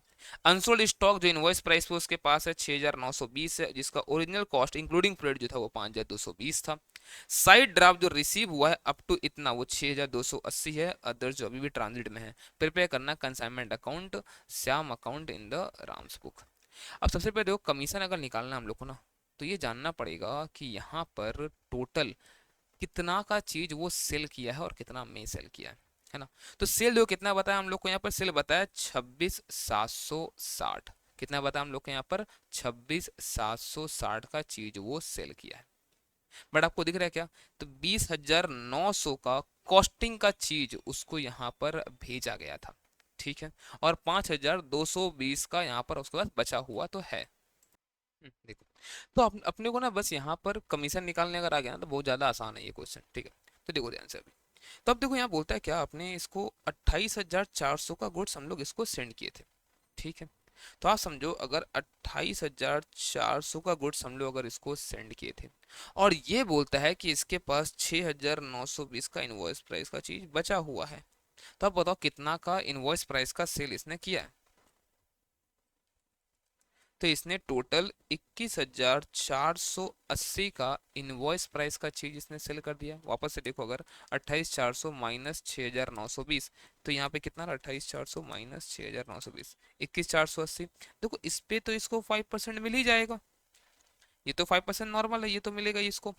अब इसने एक्चुअल सेल कितना पे किया है, इसने एक्चुअल सेल किया है इसको 26,760 में, जो इसका इनवॉइस प्राइस था सेल का 21,480, तो ये आ रहा 5,280। इस पे मिलेगा इसको एक्सेस 25%, जो आ रहा 1,320, तो 1,320 प्लस दिस अमाउंट 1,074, तो ये टोटल आ रहा अपने पास कमीशन 2,394। That's it. बस अब बाकी सब तो एकदम आसान है अपने पास। साइड ड्राइव इतना को भेज दिया, बाकी बोलते हैं इन ट्रांजिट देख लें कितना ट्रांजिट में होगा बैलेंसिंग फिगर। अब देखो ध्यान से अब यहाँ पर, तो कंसाइनमेंट हम लोग इतना इसको सेंड किए थे, जो हमारा लोडिंग पार्ट हुआ हम रिमूव कर देंगे, जो सेल हुआ हम लोग यहाँ पर दिखा देंगे, स्टॉक ऑन कंसाइनमेंट सब में बता ही रखा आपने वो कितना है, इसका भी लोडिंग यहाँ पर रिमूव हो जाएगा, है ना। अब कमीशन कैसे है मैंने आपको बता ही दिया, और यहाँ पर कैलकुलेट भी किया हुआ तो है, आप यहाँ पर देख सकते हो, ठीक है। अब देखो यहाँ पर इसके पास देखो सेल प्रोसीड का इतना हम लोग इससे पाते हैं, जिसमें ऑलरेडी इससे हम लोग ड्राफ्ट ले रखे थे, जितना का भेजे उसका 80% का, और कंसाइनमेंट में कमीशन इसको इतना मिला, और ये ऑलरेडी हम लोग को ड्राफ्ट इतना का ये भेज चुका है, ठीक है, मतलब बाकी बोले ट्रांजिट में है।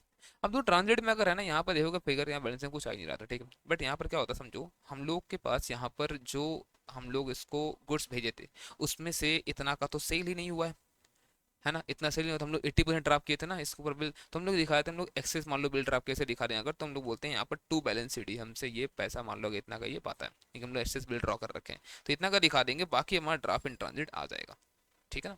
चलो नेक्स्ट, फिर नेक्स्ट जो क्वेश्चन है इससे ज़्यादा आसान, हायर परचेस, और क्या ही क्वेश्चन पूछ सकता है। देखो आपको यहाँ पर बोलता है क्या, Y purchase a machine under the hire purchase system as per the agreement 40,000 was was to be paid on signing of the contract, मतलब ये डाउन पेमेंट हो गया अपना। The balance was to be paid in 4 instalment of 25,000 each plus interest, मतलब 25,000 each में जाएगा।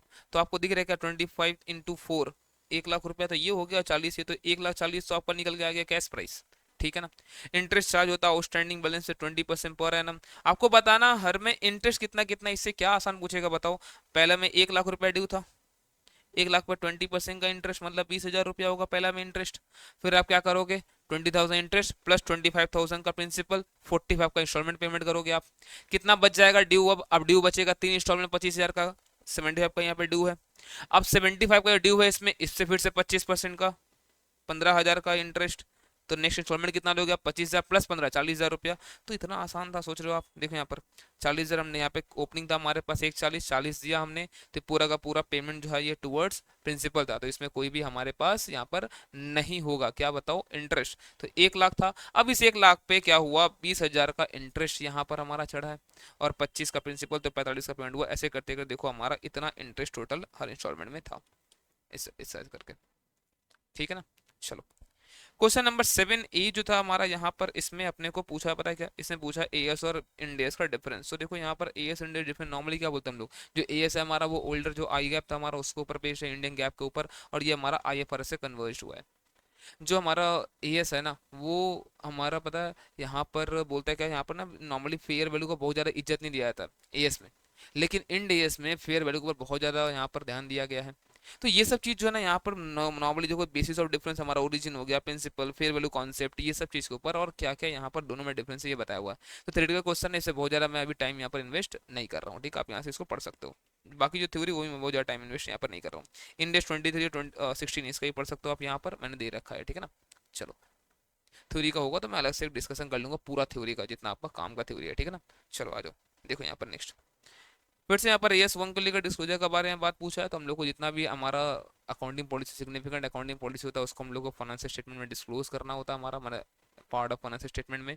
ठीक है, हम लोग डिस्क्लोज करते हैं क्या उसमें चेंजेस हुआ, वो हम लोग डिस्क्लोज करते हैं, चेंज का रीजन क्या, उसका इफेक्ट क्या पड़ेगा, किस रीजन से चेंज किया हम लोग, ये सब कुछ हम लोग को वहाँ पर डिस्क्लोज करना पड़ता है।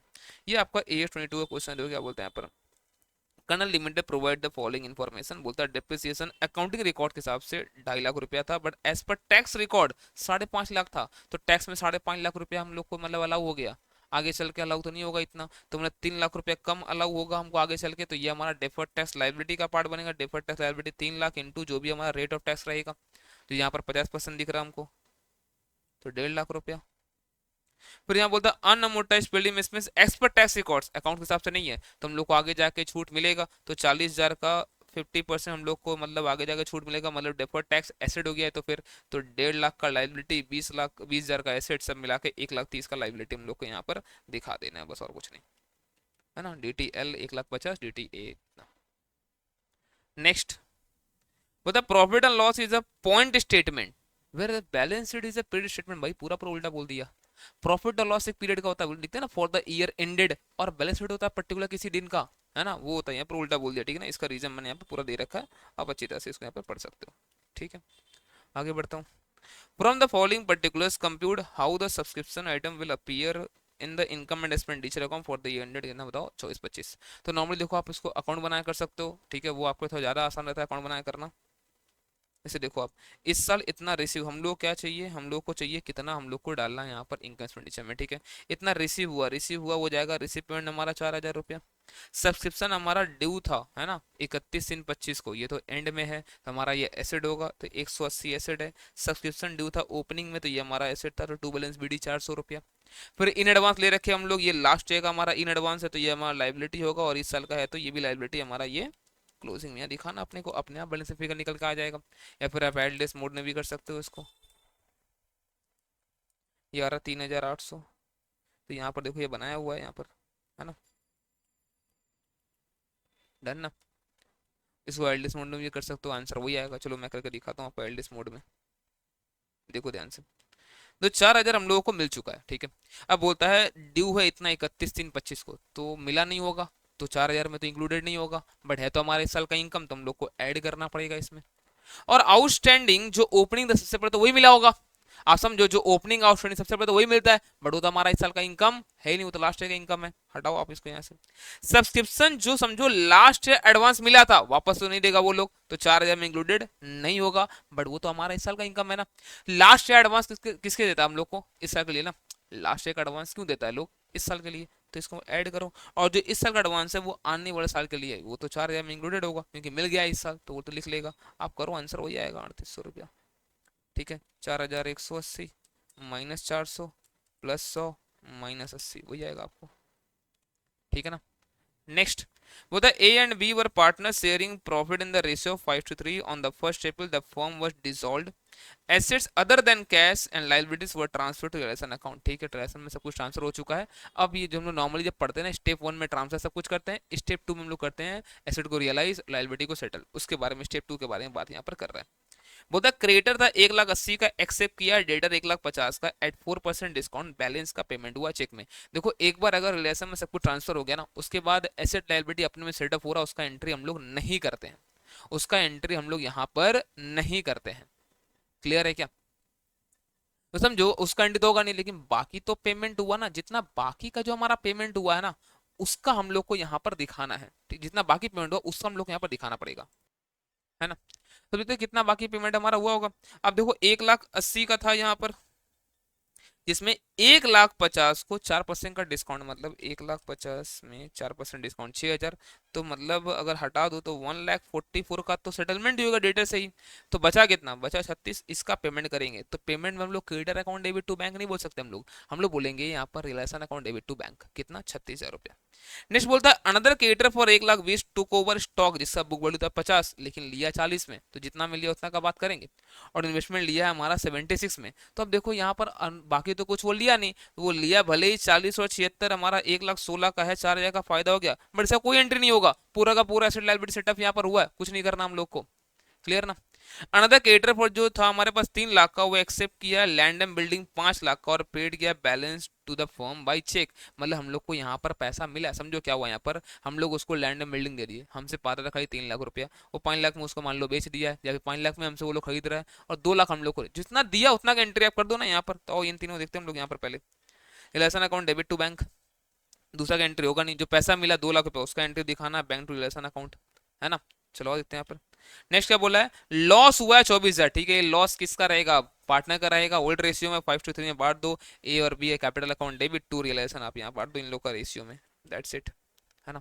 चलो तो ये तो हमारा पूरा का पूरा यहाँ पर जून 25 का ये सॉल्यूशन, ठीक है। इसके बाद भी कहीं पे अगर डाउट आपको कुछ आ रहा है तो आप कमेंट करके बता सकते हो, मैं जल्द से जल्द यहाँ पे ट्राई करूंगा आपको उसको रिजॉल्व करने का। और देखो किसी को भी अगर ये दो चीज़ में अगर कहीं पे भी डाउट है ना, एक तो हमारा एमसीक्यूज जो 30 मार्क्स का आता है ना, और दूसरा दूसरा हमारा यहाँ पर रहता है एएस मैराथन, ठीक है। मतलब जो एएस जो रहता है यहाँ पर, मैं वो बता रहा हूँ मैं आपको, एएस अकाउंटिंग स्टैंडर्ड, ये दोनों ही मिलाकर पता है आपका नियर अबाउट 45 to 48 मार्क्स, कभी कभी 50 मार्क्स को कवर आपका कर ही लेगा, है ना। तो पता है इन दोनों का पता है डिटेल्ड एक मैराथन अपलोड किया हुआ है, एमसीक्यू का मैराथन अपलोड किया हुआ है ना, जिसमें आपको लगभग 600 प्लस एमसीक्यू है, आई थिंक 560 ऐसे कुछ एमसीक्यू से वो डिस्कस किया हुआ है। 6 घंटे का मैराथन है, आप डिस्क्रिप्शन में लिंक मिल जाएगा, या फिर देखना आपको इस पीडीएफ मैंने यहाँ पर भी मैंने ऊपर में लिंक दे रखा है, आप अगर चाहो तो यहाँ से ले सकते हो। ये रुको रुको यहाँ पर ये इसमें आप देखना, इसमें मैंने यहाँ पर लिंक प्रोवाइड करा रखा, ठीक है। एमसीक्यू मैराथन यहाँ पर होगा, ये रहा देख लो 5 नंबर एमसीक्यू मैराथन, तो इसको क्लिक करते ही आपको मिल जाएगा ये। और एएस मैराथन यहाँ पे दिया हुआ है।